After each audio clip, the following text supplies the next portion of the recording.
Hey, good morning, guys. It's Donald and Mary, and we're here to bring you your morning weather, water, and trail chatter report. And so this morning we're going to start with water and weather, and after we'll move on to some trail chatter going on around the world. All right, Mary, go ahead. Thank you, Donald. You're welcome. Good morning, everyone. Today in Blairsville, it's 60 degrees and mostly cloudy. We're going to look at a high of 76 today with some clouds this morning and increasing clouds this afternoon with a chance of showers and thunderstorms. Winds will be light and variable today and tonight. And tonight our temperature is going to be 58 degrees and mostly cloudy. And then up on Blood Mountain today, a high of 68 degrees, falling to 63 this afternoon, mostly sunny. And then tonight, 56 degrees, mostly cloudy. Winds will be 5 miles per hour today and tonight.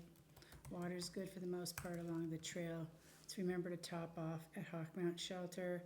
That'll keep you good until you get to Justice Creek. And then top off at Slaughter. Slaughter does still have a trickle. Make sure you check that because there's no water as you climb Blood Mountain after that. And then Neil Gap to Hogpen Gap is dry, so top off at Neil. Once you get to Hogpen, you will have water. Let's remember to watch for the snakes, the copperhead nest up on Cow Rock, and there's also some rattlesnakes up in there. The ongoing road closure for the Great Smoky Mountain National Park, US 441 Newfound Gap Road.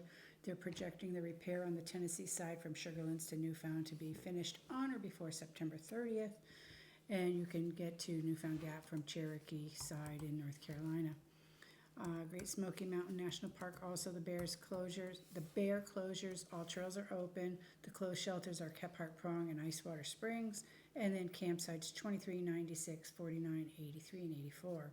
Bear warnings, trails are Charlie's Bunyan, Trillium Gap, Ramsey Cascades, Bradley Fork, Drysels Gap, Kephart Prong, and the Russell Field Shelter and Campsite 113.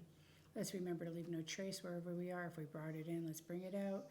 Let's properly secure our food items and, the toiletries that have odor to them. The bears are attracted to both. And let's properly dispose of our waste. If we brought it in, let's bring it out.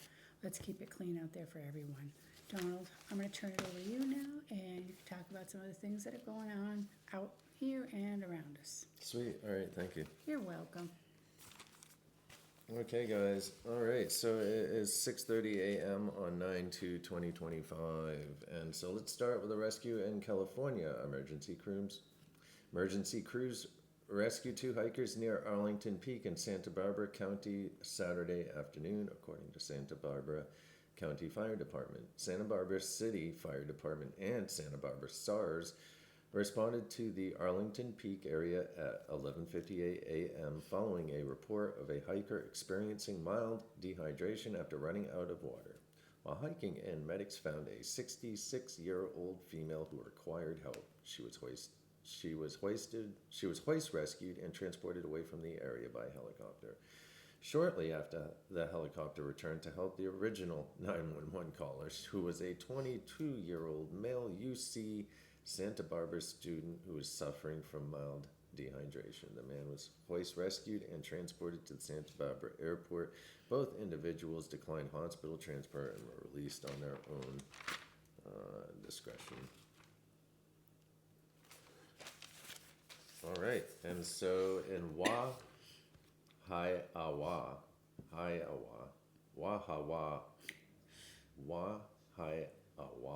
Hawaii, on Sunday, August 31st, around 4:51 p.m., the Honolulu Fire Department responded to a lost hiker on the mountaintop near Kolkol Pass in Wahiawa. The incident occurred when a 27-year-old woman went hiking alone for 2.5 hours and wound up lost on a mountain ridge with a sheer cliff. The first unit arrived at 5:04 p.m., where 4 units were staffed, with 12 personnel secured a landing zone to prepare for a rescue operation by air. At 5:23 p.m., a helicopter located her and lowered HFD rescuers nearby. At 5:38 p.m., the hiker declined medical care. That all happened within a 30-minute I know.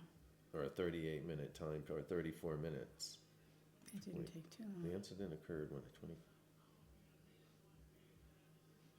Oh, okay, Oh, from I the see. time that- Yeah, she must have goat trailed it.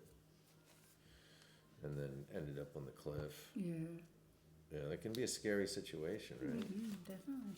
Yeah, definitely. And so, so we have a California rescue. 2 male hikers were airlifted from a remote trail in Topanga State Park on Monday afternoon after reporting that they were feeling unwell and unable to return to their starting point, according to Los Angeles Fire Department. Crews were dispatched to the 2800 block of 20,800 block of Entrada Road near the Will Rogers State Historic Park area. Paramedics reached the hikers, who were assessed on the trail. Both men agreed to be hoisted out by helicopter but declined transport to a hospital. No further info. All right, great. And so that reminds us all to stay hydrated out here. And if the weather, like over out west right now, the weather is smoking hot, man. It's killing people. And you know, I always say this also, that most people are dehydrated before they even get on the trail. And so it doesn't take long. Like a lot of these that we're reading here, man, there's a pattern. The people always near the, they're just a couple miles in and they're overheated and dehydrated and dizzy. And so I guarantee they're already dehydrated. I mean, I'm usually dehydrated through the day, and I've started to drink a gallon of water. Like, I keep a gallon of water with me, and then I drink these and juices and stuff. But I drink a gallon a day almost, man. I really do. I put away a gallon of water. I also take vitamins and stuff now, but I used to be dehydrated and I could feel it, man. And I wasn't even hiking, man. I was just sitting here, but I had really bad habits going on. Like, I wouldn't drink anything throughout the day and just talk on the phone and not eat, and it was bad. But now I have a better routine, and drinking water is one of them. So I really think that a lot of people are dehydrated before they even step on trail, man, and then they get in that extreme heat, and they get dehydrated quick. They overheat. Heat exhaustion sets in. Whatever, man. They're already part of the way there before they even get on trail. I'm really bad at not hydrating on a daily basis. Yeah. I'm trying to be more aware of it and drink more water throughout the day. So Yeah. I think I'm doing better, but there's days where I can feel that I am definitely not hydrated enough. But it's important, no matter what you're doing, to stay hydrated on a daily basis. And if you're out there hiking with your fur friends, remember they need the same type of care that you need when you're out in the elements too, whether it's hot, cold, or whatever it could be, and they need to stay hydrated also. Yes, dude, definitely, bro. And that's how I feel, man, All right, and so I wanted to talk about a Middle Georgia hiking pioneer. He left left inspiring legacy on Scouts Parks nationwide. And so Gene Espy was the second dude to hike the Appalachian Trail. So Eugene in quotations, Marion Espy, a Middle Georgia native and the second person to ever hike the Appalachian Trail in a single trip, has died. He was 98 years old, guys. Espy left on an enduring mark on outdoor enthusiasts across the U.S., according to several different organizations and those who knew him. So the man was credited with being a devout servant to people and the environment. Died peacefully surrounded by his family on August 22nd, according to his obituary. He was born in Cordele, but also lived in Macon and Atlanta. He hiked alone through the entire Appalachian Trail, spanning over 2,000 miles across 14 states over the course of 123 days in 1951. And so Espy was inspired to take on the trek to see God through nature, his obituary said. Soar high, Gene. In 1943, Espy became Crisp County's first Eagle Scout, according to a Facebook post by his original Cordele Boy Scout Troop of 270 in the South Georgia Council, a branch of the Boy Scouts of America. Soar high, Gene. Soar high, Gene. The South Georgia Council said, "Our thoughts go out to his family and friends." SB was inducted into the Appalachian Trail Hall of Fame in 2011 after he wrote the autobiography, The Trail of My Life, and inspired many to follow his footsteps, the Appalachian Trail Museum said in a news release. He has lived a full life of adventures, including hiking, bicycling, spelunking, boating, and motorcycling, the museum said.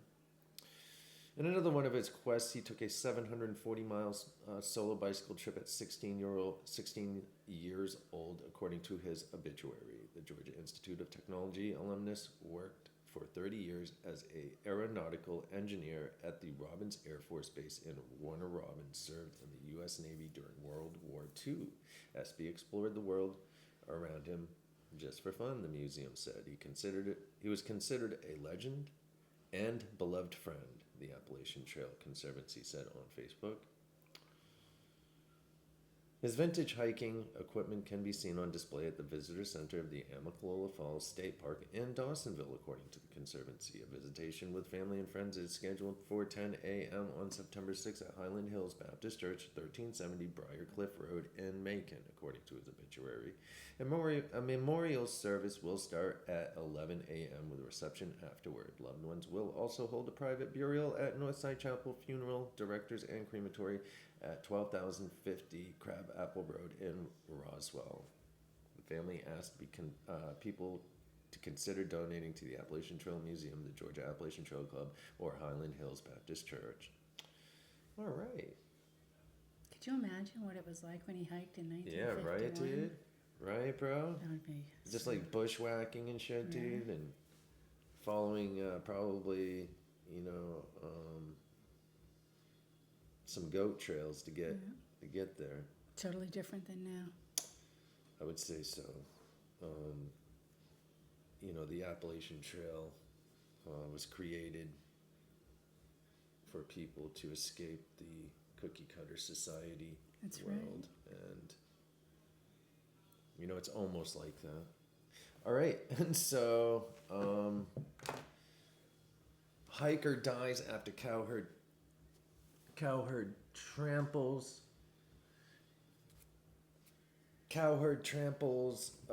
couple walking dog. Hiker dies after cowherd tramples couple walking dog in Austrian Alps, reports say.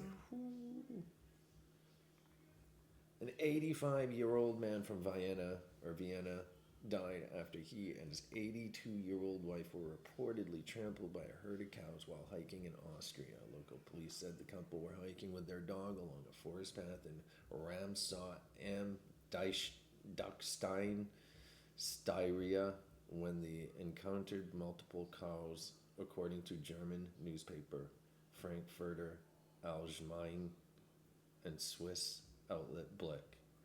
Witnesses said the herd, which included 3 calves and mother cows, were likely startled by the couple's dog, Blick reported.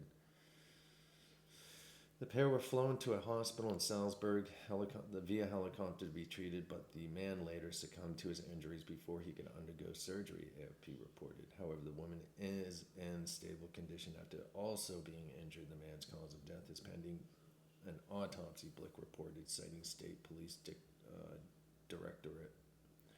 Cow attacks previously prompted by dogs, dangerous and occasionally fatal confrontation with cows are a common occurrence during mountain hikes in Austria, often prompted by dog, according to Frankfurter Allgemeine.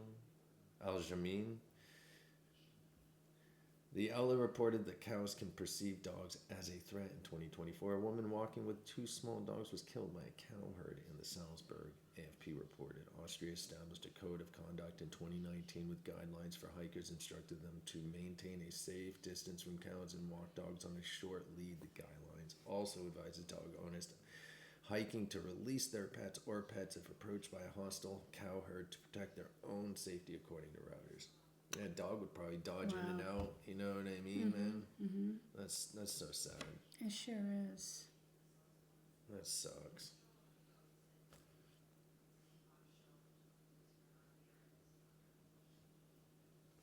Let me check this out. So finals. This is about the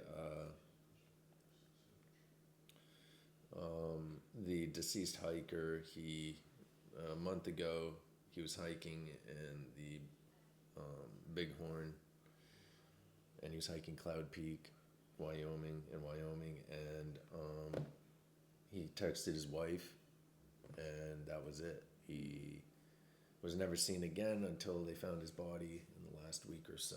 So the last text message Minnesota man sent to his wife during a hike, he never came back alive, and revealed that he was more exhausted than expected.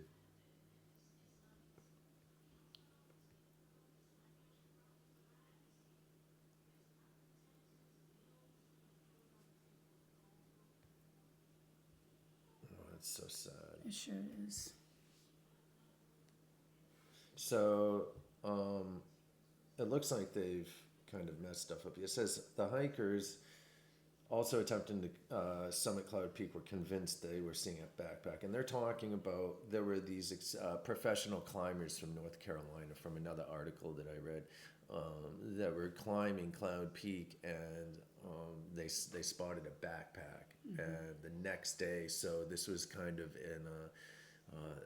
it wasn't kind of, it was later in the day, so it was dark, and they did not want to take a chance and try to climb up there just because, Good safety decision. Right, and so they waited till the next day, and they found that it was Grant Gardner's backpack, and they found him not far from it. Mm-hmm. So I thought this was I didn't read this article. I thought it was going to be something a little bit different, but it's pretty much parroting what's been. Mm-hmm. Yeah, and I'm not gonna beat a dead horse. I think some of it's kind of redundant and incorrect. Yeah. Yeah. So, anyways, but I do want to say this. So, a hiker dies after falling around 40 feet at Red River Gorge. Oh. So, a hiker died after falling around 40 feet at Red River Gorge over the weekend, according to a social media post at approximately 4 p.m. on Saturday. Powell County first responders were called to Whittleton Arch at the Red River Gorge. Initial reports indicated that a male had fallen about 40 feet from the top of Whittleton Arch to the rocks below. Rescue crews found the hiker alert and oriented but in critical condition, according to the post. Several rescue crews and fire personnel helped Powell County Emergency Medical Services expedite the carry-out process. The hiker was flown to the UK hospital, where he later died. Mm. So sad. According to the post, Powell County Search and Rescue reminds those who are out in the gorge to use caution, especially when they are at elevated heights. Has been and will continue to be a perfect weekend for hitting the trails and enjoying everything the gorge has to offer. But please be careful. What may usually be a simple slip can be life-threatening when at height. Stay vigilant on the ground around you, and be sure to always stay a safe distance from the edge, the post read. Man. That applies anywhere we're hiking, you know. There's a lot of places people can fall with just a simple step. Yeah, so sad. It sure is. All right, I'm going to read this one more. Let's see what we got here. So, hiker falls down at Caterskill Falls Embankment. Holy shit. That looks awful. Yeah. So on August 22nd, around 4:05 p.m., a wilderness rescue was initiated by forest rangers at Caterskill Falls. Oh, they're not going to let you go They cheated me, dude. unless you buy the... We're not going to be able to read that one because I'm going to have to buy that. Yeah, unfortunately. No worries. Let's see what else we can find. I'd like to find some good news. So what I do is I punch in hiker news, man, and it pops up all this like stuff right here. I'd like to find some positive stuff, you know.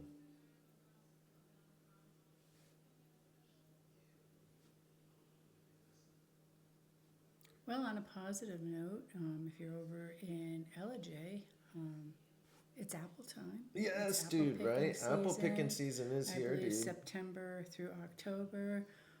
They have a lot of stuff going on out there. And then, let's see, Helen's going to be starting, I don't know if it's started yet, but they start their Oktoberfest early. So if people are interested in and some beer and some brats, man. That's right. Little German town. right. Helen is a great place to go, man. Yep. It's 6 miles from literally Unicoi Gap. It's like maybe Yeah. 8 miles from Hogpen. 12 miles. Yeah, I'd say closer to 12 miles from Hogpen, but And then it's about 40 minutes from Neil Gap. I don't know the exact mileage, maybe like It's 23 miles or something. hoppin' popular little town. It A is. lot of folks come through there. You know, they do the tubing in the summer, the Oktoberfest things in the fall, and Christmas lights it up. And I think it gets quiet a little bit after Christmas time, but then, you know, you come into the new season at Memorial Day week and they start doing the rafting again down the river. So popular throughout the year. All right. Come And so, check it out. yeah, definitely, man. So yesterday we had numerous shuttles. Jordan was down in Atlanta and then came back up here and did another couple shuttles. But today we don't have really anything going on, so we're going to work on stuff around the house and eat food and watch some TV and take phone calls. Anyways, if anyone needs anything at all, of course, man, give us a call. Did you have anything else you'd like to say? No, I just think it's going to be a beautiful day. Yeah, it's definitely going to be a beautiful day, guys. So if anyone needs anything at all, give Mary and I a call. We're here for you. One love. Peace.